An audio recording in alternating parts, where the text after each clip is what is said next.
Hi everyone, my name is Arifa. I'm a data science expert and OCI expert. Today we are going to discuss about OCI data flow. Let's get started. Once you log in into the OCI console page, click on Analytics and AI. Under the data lake, click on Data Flow to create the data flow application. And click on Create Application to create the data flow application. In my case, I have already created the application. So let's see the step to how to create the data flow application.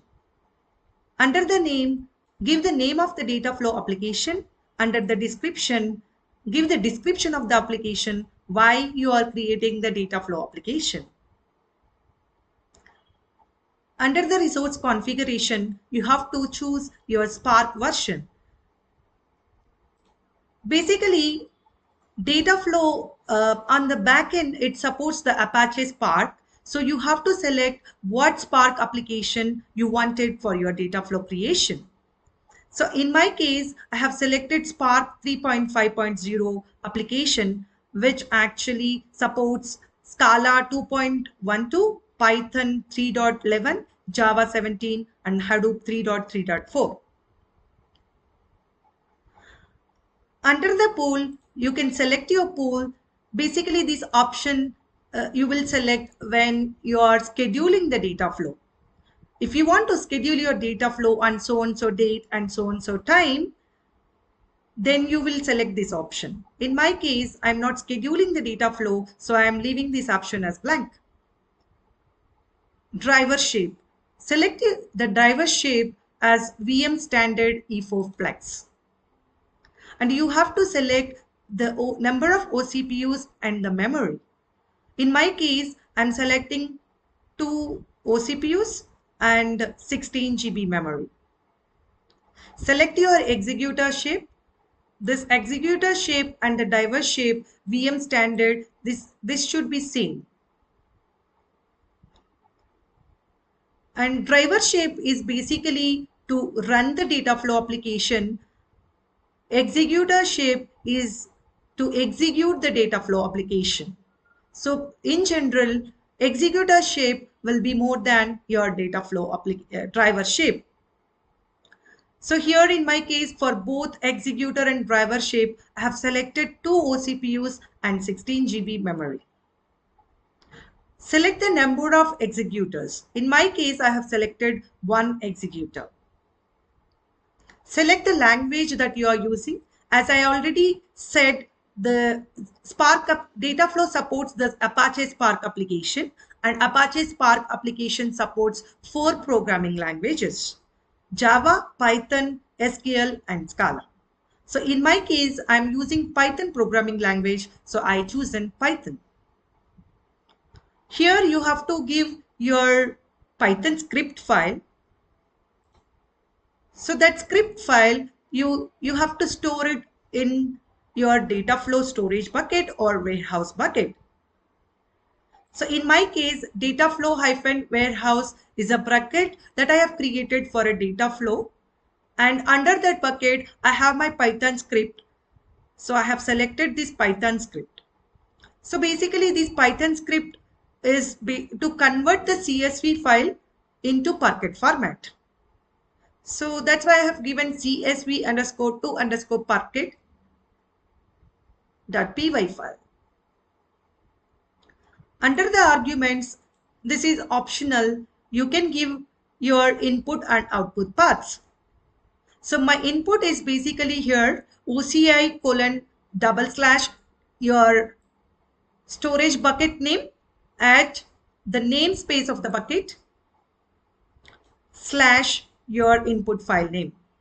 In my case, my input file is London underscore weather.csv file, which I'm converting into Parquet format. So my output file path is this one: OCI : data flow hyphen warehouse at namespace slash your output file name. So my output file name I have given as London underscore weather underscore 3 dot Parquet file. Under the archive.url, you have to select your archive.zip file. This archive.zip file will be having all your dependency libraries of your Python code. This archive.zip file is you have to generate it using the Dockers, and that is the clear steps are given under the Oracle Dataflow documentation. Though it is an optional here, this is mandatory step to give your archive.zip file to run the Dataflow application. Otherwise, your Dataflow application is going to fail. So I have, in my case, I have given Dataflow-warehouse. This is the bucket name at the name of the namespace of the bucket name slash archive.zip. In this location, I have the zip file which is uploaded under this bucket.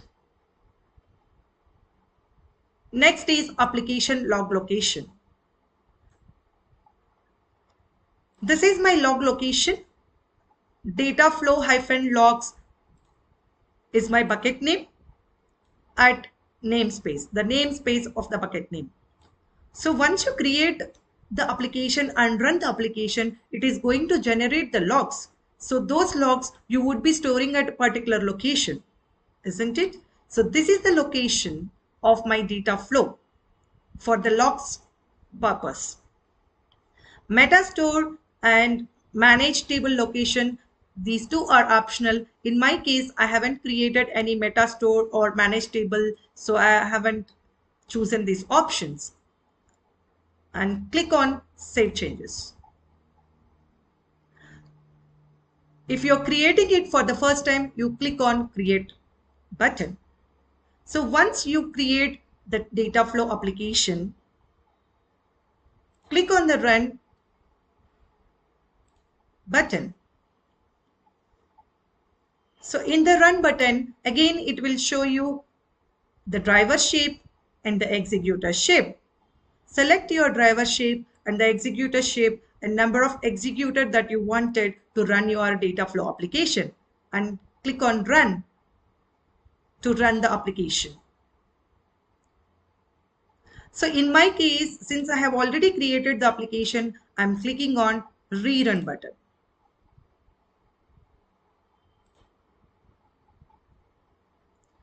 So notice that the Dataflow testing is accepted. So the Dataflow application basically is accepted by the server, Apache Spark. Now, after some time, it is going to change as in progress, and after some time, it is going to change as succeeded once it gets success. This will take some time. So meanwhile, we will see how to set up the Dataflow before creating the Dataflow application. Setting up the Dataflow, we are going to discuss now. Once you click on the Home button here, first you need to create a compartment. For creating the compartment, go to the Identity and Security. Under that Identity, click on Compartment. Click on Create Compartment to create the compartment. Here you have to give the name of your compartment and give the description of your compartment, and you actually create one dedicated compartment for your Dataflow creation. So in my case, as you can see, under the root compartment, which is Arifa Dev, I have already created one compartment called Dataflow_compartment. So you click on Create Compartment if you are creating for the first time. Once you created the compartments, you have to create the storage buckets. So for creating the storage bucket, you click on Storage and go to Object Storage and Archive Storage. For Dataflow, you have to create mandatorily two buckets, which is data flow hyphen warehouse and data flow hyphen logs. Data flow hyphen warehouse is to store your data flow objects, and data flow hyphen logs is to store your logs related to the data flow. And all these buckets you will be creating under the data flow compartment which you have created. So click on data flow warehouse to see what are all the objects are there currently. So these are the objects that I have uploaded. As I have already shown you guys in the creation of the data flow, that is CSV underscore to underscore Parquet file, the Python script which I have selected to run in the data flow application. And this is my input file which I am giving it to the data flow, that is London underscore weather.csv file. And this is my archive.zip file which is created through Darkus, and that is having all the required libraries related to my Python file. So all these three files, you have to load it into your bucket, and that bucket, under that bucket, you will select all these the Python script and your archive.zip locations while creation, as I have already shown you. So once you create the storage buckets, the next step is to create the groups. For creating the groups related to the data flow, you will click on Identity and Security and go to Domains. So under the Domains, click on Default and go to the Groups. For data flow application, there are mainly three groups, that are data flow hyphen admins, data flow hyphen SQL users, data flow hyphen data engineers. So these are the three groups. Admins is basically for admin level users, and SQL users are for whoever is using the SQL code for data flow creations. For those users, this is the group. And data engineers, whoever is using the ETL pipelines, so those users will be under this group. So you create this group, and under this group you will add the users to the group. Once the group creation is done, you create the required policies related to the data flow.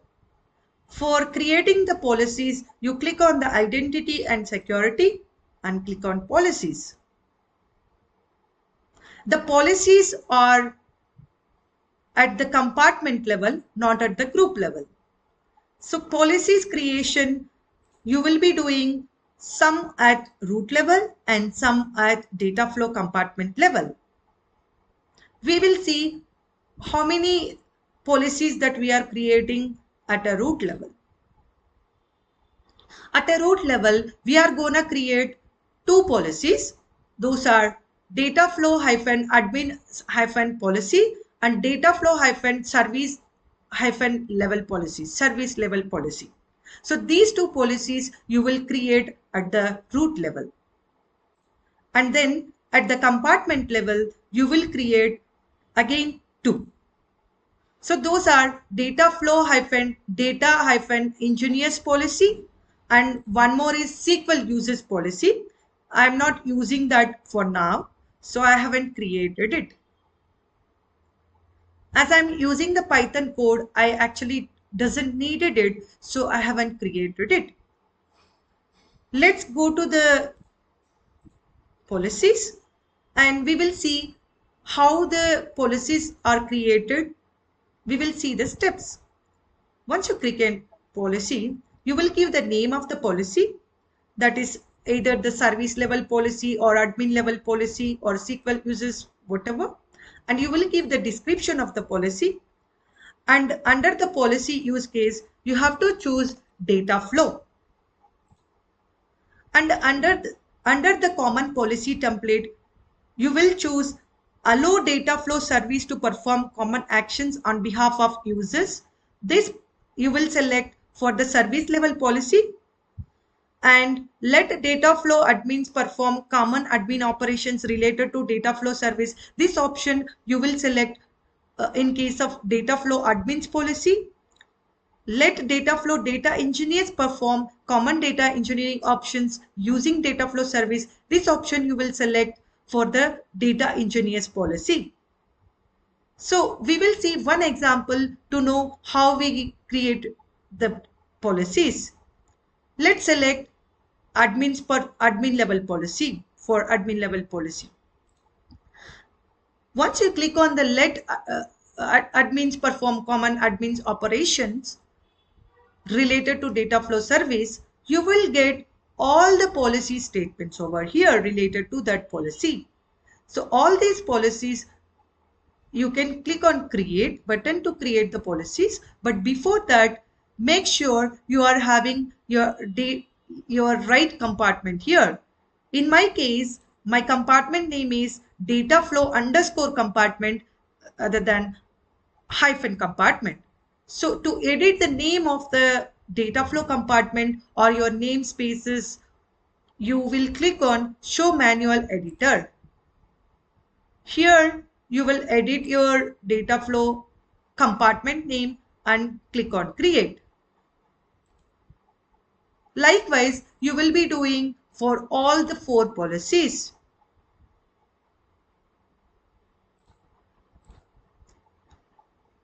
Once you done with these all the 4 steps, you will create the data flow application. And we have already seen how to create the data flow application. Now we will check where our data flow status is there.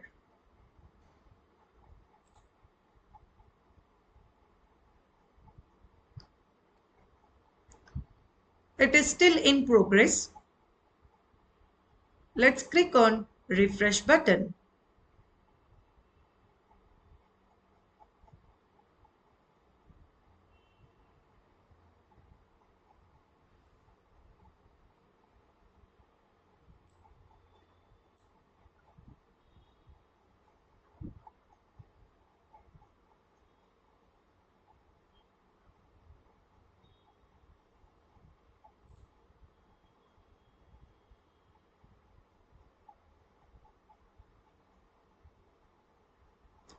Yes, the data flow testing got succeeded.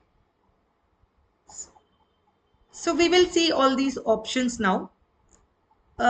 Here we are seeing the name of the data flow and at what time it is created, and the state of the policy, whether it is in progress or succeeded or failed, and who is the owner of the data flow creation, and how much time it has taken to run the data flow application. It has taken 2 minutes 51 seconds.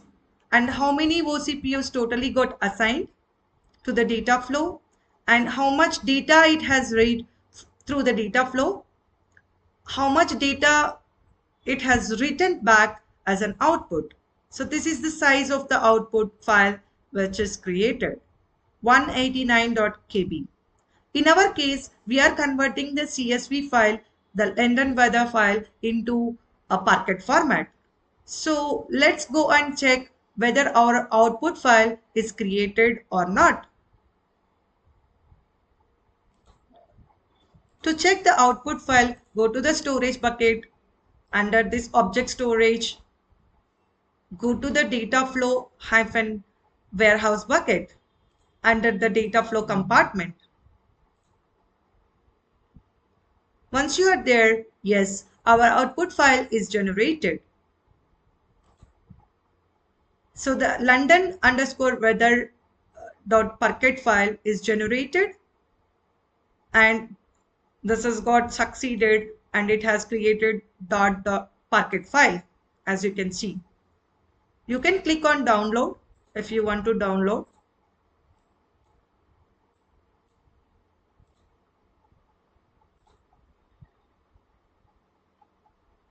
That's all about the data flow. Thanks for watching. Bye. See you in the next video.